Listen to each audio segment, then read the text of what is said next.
Hi hello welcome to my channel. ఇది చూడండి, పురుగు దోమలాగానే ఉంది కానీ కా అవునో కాదో చెప్పండి ఫ్రెండ్స్. అది చూడండి, బ్లర్ నేను క్లియర్గా చూపిస్తున్నాను. ఫస్ట్ బ్లర్గా వచ్చింది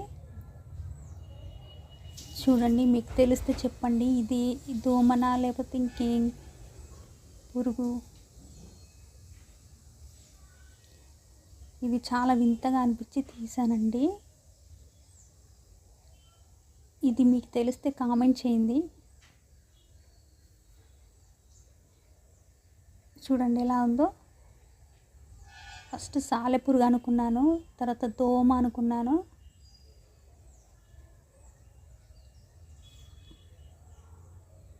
చూడండి ఎలా ఉందో. థ్యాంక్స్ ఫర్ వాచింగ్ అండి.